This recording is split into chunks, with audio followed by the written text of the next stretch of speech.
This is Behind the Headlines, with behind-the-scenes analysis on issues affecting Pennsylvanians, sponsored by the Susquehanna Valley Center for Public Policy. Now, here's your host. Hi, from Philadelphia to Erie and from Scranton to Pittsburgh, it's Behind the Headlines. I'm Charlie Gerow, Senior Fellow of the Susquehanna Valley Center of Public Policy, and I'm joined as usual by my co-host, Maura Donnelly. Maura, welcome to the show. Hello, Charlie. Hi, I think today we'd like to talk about the 2020 general election and devote the whole show to it. There's no lack of substance there, is there? No, I'm looking forward to learning a lot today. Well, the first thing that I learned the other day, I was wondering if you saw it. Did you read the New York Post the other day with the essay on those silly, just remarkable young individuals, Meghan and Harry. Meghan has announced that she is running for the presidency in 2024. And you're gonna be asked where you stand on this. Seriously, I totally seriously. that. And you wonder why she didn't give up her American citizenship when she was in Britain. Yeah, she makes Meghan makes Wallace Simpson look like a teenage groupie, I think. Charlie, that was a burn. Well, at any rate, there's no end of excitement in this election, and of course, just the other day we had Senator Toomey announce that he's not going to run for re-election. Were you surprised, Maura? Well, I like everybody had heard that he was not going to run for re-election to his current seat, but was considering running for governor. And the fact that he's not doing either one, that part was surprising.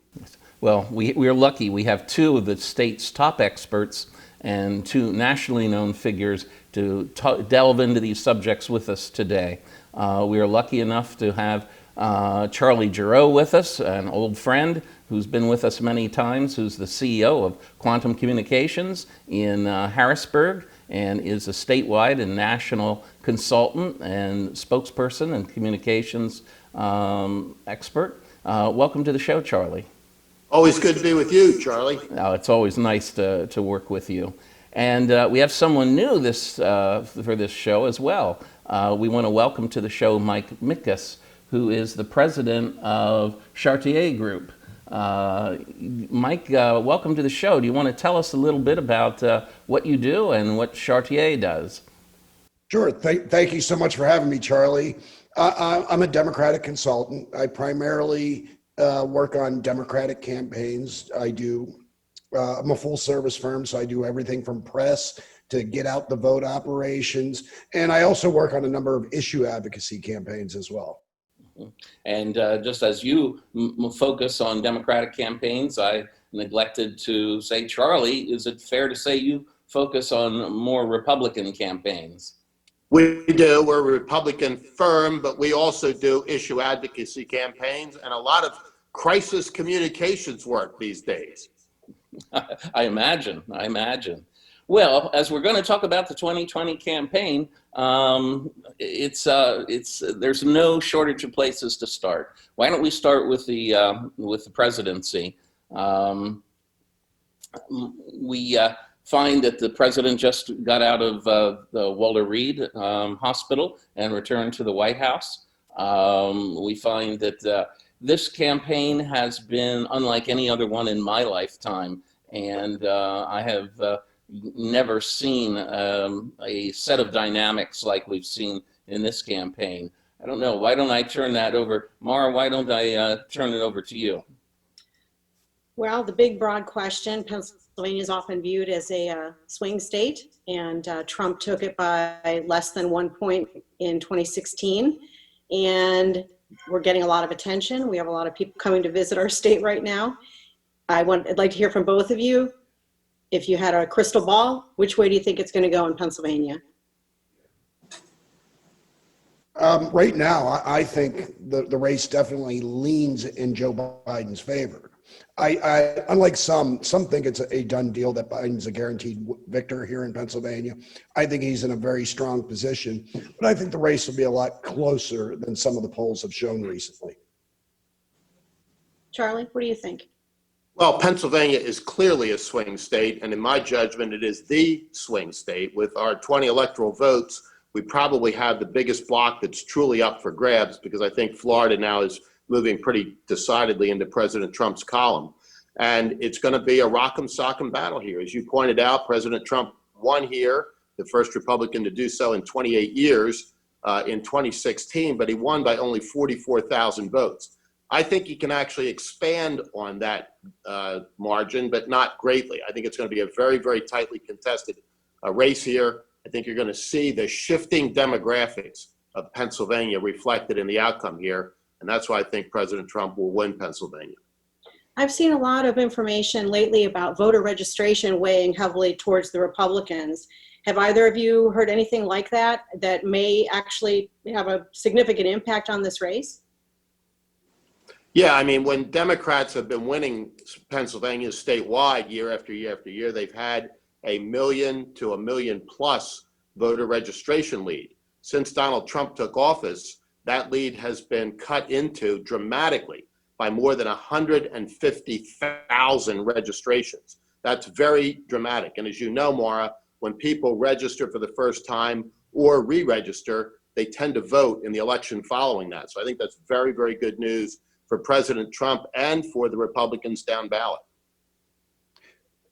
Well, I look at this a little differently. I look at the changing registration here in southwestern Pennsylvania, which has been trending Republican for probably the last 15 to 20 years. There were a number of registered Democrats who were voting Republican. And I think this is just a case of people's registrations finally catching up with how they've been voting all along. Well, go ahead, Mara. No, I'm done, Charlie. Okay, wanted to ask both of you, what are the issues that are going to drive Pennsylvania voters, and how do the two candidates stand on those issues? I think there are a couple. Go ahead, Mike. Go ahead. I'm sorry. So, I think the virus right now is front and center, especially given the president's recent diagnosis. I think the handling of the virus, which I think is a big advantage for Joe Biden, is a major factor. But going along with that, I also believe the economy and jobs is just as important. You know, we've seen a lot of people put out of work, small businesses closing down as a result of the virus. And what I think voters are looking for is somebody who's going to handle it. And then I think the third issue, that all of these issues go hand in hand, is the issue of healthcare. Right now, millions of people in this country have lost their health insurance. And you have President Trump, who's, appealed to the Supreme Court, asking them to overturn Obamacare, which would put 20 million people off their health insurance. I think it's a critical issue. And I think those three issues combined are going to be critical in how voters are looking at this election. I would give, at least in terms of how voters view it, a slight advantage to President Trump on how they view how he's handled the economy. But when it comes to healthcare and the virus, I think Joe Biden has a decisive advantage. Okay, Charlie, what's your look at this? Well, I think there are several issues that come to play here as well. And the economy is always what decides presidential elections. People vote their pocketbooks in the final analysis. So I'll swing back to that third, and I'll address the virus, the Wuhan flu, first. There have been shutdowns and there have been lockdowns. And quite frankly, the arbitrary, capricious, often mean-spirited approach that Governor Wolf took, I think is going to hurt the Democrats in several areas of the state, particularly at the statewide level. It may not impact the presidential race that much, but I think there are an awful lot of people that are looking for the opportunity to send Tom Wolf a very, very significant and dramatic message. But with respect to the economy, I think folks clearly understand what the economy looked like before the lockdowns and shutdowns occasioned by the virus. And it was going full tilt. The Trump economy was doing great things for an awful lot of people. And where I think the economy really comes into play is in the energy field, where Joe Biden and Kamala Harris have said they want to end fracking. Kamala Harris has very clearly said she wants an outright ban on it. Joe Biden can't decide what he wants with respect to a ban, but he certainly has said he wants to end fracking. That would kill Pennsylvania's economy. It would put 600,000 to 700,000 people out of work. And Pennsylvania workers who depend on the safe and responsible development of natural gas clearly understand that. But I think there's a third issue lurking as well, and that's in the suburban areas, particularly the collar counties around Philadelphia, which have been tending more Democrat over the course of the last 10 to 20 years. Just as Mike pointed out, southwestern Pennsylvania has been trending more Republican. And there, I think, personal safety has become a serious issue, in addition to the economy. I think a lot of suburban voters that kind of aren't that thrilled with Donald Trump aren't equally very thrilled with Joe Biden's increasingly left-wing tilt on the economy. But personal safety, particularly with what's going on in our major cities, has become an issue for those voters as well. Well, I'd like to respond to that because the first thing is Vice President Biden has been clear that he does not support a ban on fracking. He's been very clear. He was here in southwestern Pennsylvania a few weeks ago, and he said absolutely not. He does not support a ban on fracking. And as it relates to the suburbs, there may be some concerns about public safety in the suburbs. The problem is President Trump has engaged in a racist, it's not even a dog whistle, it's been a bullhorn. He's been saying that the Democrats want to bring housing projects to the suburbs. It is a direct racist appeal, and the voters see through this, which is why right now Joe Biden's greatest strength is in the suburbs of Pittsburgh, the suburbs of Philadelphia, and also the suburbs of places like smaller cities like Harrisburg and Erie. I think Donald Trump decided he was going to make this an appeal on race, pretending this is the suburbs of 1968 or 1972, which is simply not the case. These suburbs are much more diverse. They're much more open to racial pluralities. And, Donald Trump has overstepped time and time again with his overtly racist appeals. Well, now let me just say this, Charlie. That's not political analysis. That's a campaign speech. So let me make one as well.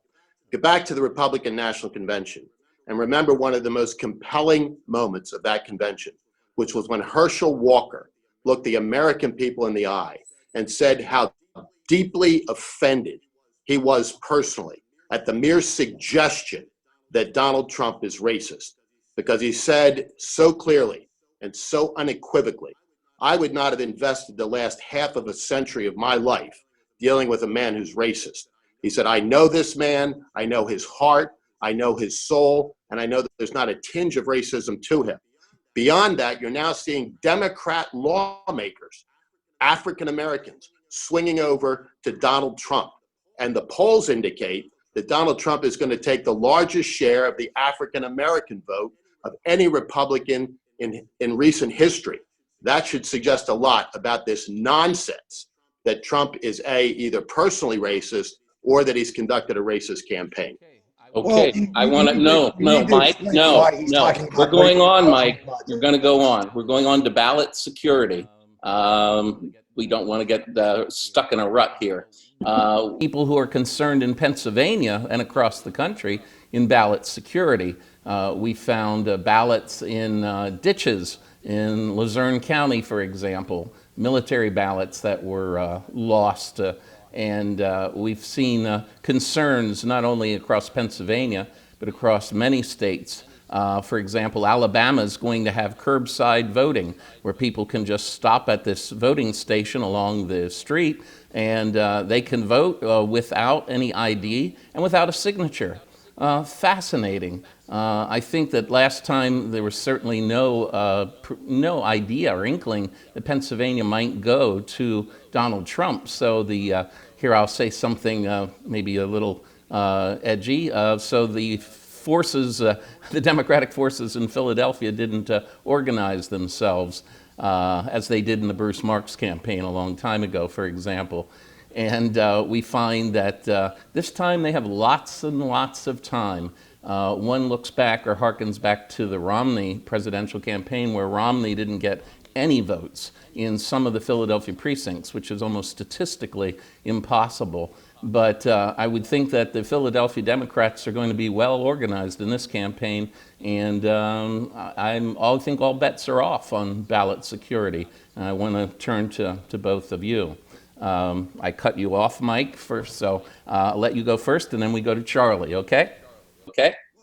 Well, the fact is, they built the law that allows people to vote by mail here in Pennsylvania was supported overwhelmingly by the Republicans and was passed with Republican majorities in the state House and state Senate. Mail voting has been going on across this country for a few decades now. You have countries or states like Oregon and Utah and Colorado that conduct their entire election by mail. It's safe, it's secure. And quite frankly, I think it makes it easier for people to vote. Anything that makes it easier for people to vote is a good thing for Pennsylvania. Charlie? Well, let me first respond to the often quoted line about other states voting by mail, which is true, they have. But they've done it for a long time, as Mike indicated. This will be the first time in the general election that we've done it. We saw what happened in the primary election when we did it for the first time. And if you go back and look at the history of all those states that vote by mail, they had multitudinous problems in the first few times at sea. It took a long time to work out the kinks of their various systems. We're going to be doing it here in Pennsylvania for the first time.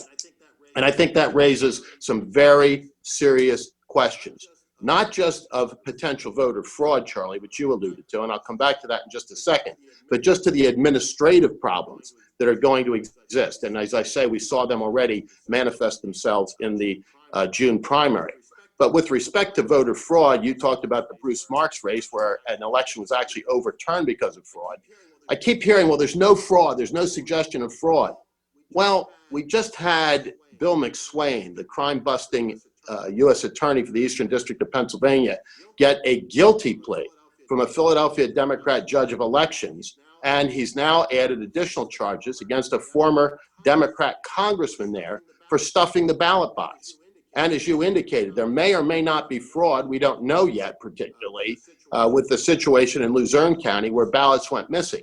But we've got all sorts of problems, 100,000 ballots in New York that even Comrade de Blasio there said was a disgrace. So I think we've got to be very, very cautious and be watching very, very carefully to make sure that not only voting is accessible, but that the integrity of the process is maintained.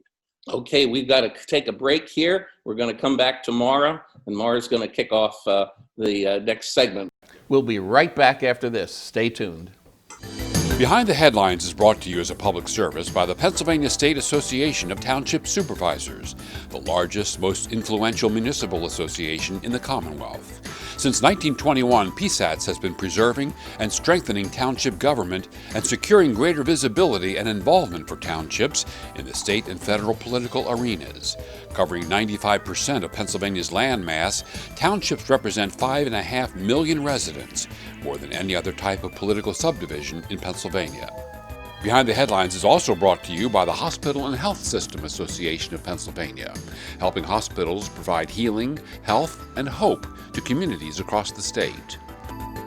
And by the Pennsylvania Chamber of Business and Industry. The Pennsylvania Chamber serves as the frontline advocate for business on Pennsylvania's Capitol Hill by influencing the legislative, regulatory, and judicial branches of state government.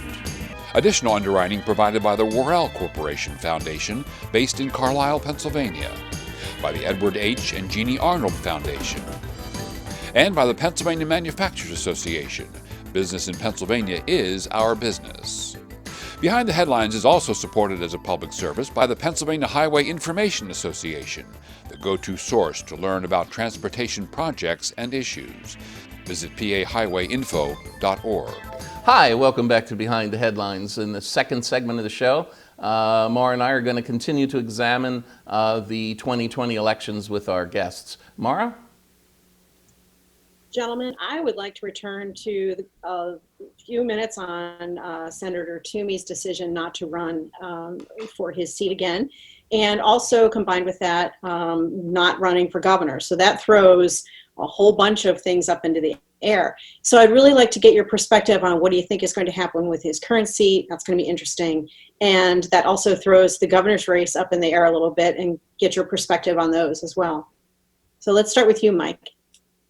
Sure. I mean, obviously, his decision, is the equivalent of a political earthquake here in Pennsylvania. Because so many people thought he was going to run for governor, it appeared that the field would probably be thinned out in the governor's race. I think this opens everything up on both sides. Yeah. On the Democratic side, I think you're looking at Josh Shapiro. John Fetterman has been rumored to be looking at running for governor, but I've also heard that he may be looking at running for Senate. I think you're going to see a number of members of Congress in both parties take a hard look at running for his Senate seat. I mean, this could be a battle royal on both sides in 2022. Charlie? Well, on that, Mike and I agree. I mean, the timing of this was a little bit of a surprise. The announcement itself was certainly a surprise. And now you have not just one, but two races that are set in motion and will really kick into high gear right after the November elections. I mean, this is going to be a very long, drawn-out, rock'em sock'em fight on both sides of the aisle in the primary and then in the general election as well. And I think Mike's right. You're going to have basically the Harrisburg or Pittsburgh or Philadelphia phone directory running. I mean, I can think of, half the congressional delegation, literally, a third of the legislative delegation, some people from business, some folks from academia, some folks that haven't even been heard or thought of yet. So it's going to be a lot of fun to watch. Well, guys, the races that we're not hearing very much about at this point are the row offices in the Commonwealth. I was wondering if both of you could quickly go over the candidates and what we might see in those particular races. Charlie, why don't you start out? Is that okay? Sure. The two incumbent races are for Attorney General, where Josh Shapiro is running for another term against Heather Heidelbaugh, an experienced attorney from Western Pennsylvania. Josh Shapiro, a Philadelphia suburb guy, may draw into the geopolitics of the state. For state treasurer, Joe Torsella, the incumbent, is running for re-election against Stacey Garrity, a businesswoman and highly decorated military veteran. But the one that's really worth watching and I think is very, very interesting is the open seat, because Eugene DePasquale is term limited out of the Auditor General's office, where you've got Tim DeFore, the controller of Dauphin County, an African-American man who probably has greater credentials to run for the office of Auditor General than anybody in our lifetime, running against a Philadelphia Democrat who frankly has zero credentials. She's a scientist. I'm sure she's a very, very smart woman, but she's a scientist. I've said repeatedly that the biggest thing she's ever audited is her own checkbook. Okay, Mike, what's your view of the row offices? Are always exciting races. I think, the one thing about these races is they're somewhat high profile, but not terribly high profile, which is why, as you mentioned, we don't hear a lot about these races. I think they're often tied to the presidential race, though 4 years ago, the Democrats swept the row offices as Donald Trump was winning Pennsylvania. I would put all three as favorites to win. I think the most competitive race is the open seat, just because by nature, open seats tend to be a little more competitive because one candidate doesn't have a name ID advantage over the others. It'll be interesting to watch. I think all three Democratic candidates are strong. I think the Republicans have actually put up some strong candidates as well. So it'll be very interesting to watch. I think, as in most years, I would give the advantage to all three Democrats running. But, that's what elections are for. We'll see what happens on election night. Laura? We have some key congressional races coming up. So I'd like to hear your perspective on what you view as key, depending on how you talk to that changes. But I'm going to start with you, Mike. In particular, Connor Lamb was sort of the golden child out in the Pittsburgh area. So I assume you know him. And so I'd be curious to hear what you think about, his chances. But then in addition, what other key races do you see statewide? Yeah, the Connor Lamb-Sean Parnell matchup is definitely a race to watch. Sean Parnell, the Republican challenger, it was a Fox News regular and is well funded. It's an interesting district in that you have Beaver County, which was a very strong Trump county, and then a portion of Allegheny County, which includes the Pittsburgh suburbs, which have trended Democrat. So you have two parts of the district trending in exact opposite directions. The Allegheny County portion is much larger than the Beaver County portion in terms of voters. But that said, it was a competitive race. Donald Trump only won the seat in 2016 by 3 points. But a lot of those communities in recent elections, for governor and for Senate, and even at the local level, have moved in a big way against the Republican Party. If I were betting right now, I'd say that Connor Lamb wins it by 4 to 5 points. He's a strong candidate. I think he'll overperform Joe Biden in Beaver County, and I think he'll run up big numbers in Allegheny County. So if I'm betting he gets reelected. I think the other race is in the 10th Congressional District in central Pennsylvania. Eugene DePasquale, the Auditor General here in Pennsylvania, is running a very strong challenge against Congressman Perry. And this is definitely a race to watch. Mike, we got to turn it over to Charlie because we only have 30 seconds left. Sure. Sorry. Well, I think those are the two races to watch. Additionally, a sleeper might be the Cartwright seat. If I had to bet, I'd put my money on Sean Parnell to pull an upset. He did extremely well in the debate out there the other night against Connor Lamb. I think that's absolutely one to watch. The Scott Perry seat as well, but also the Cartwright seat.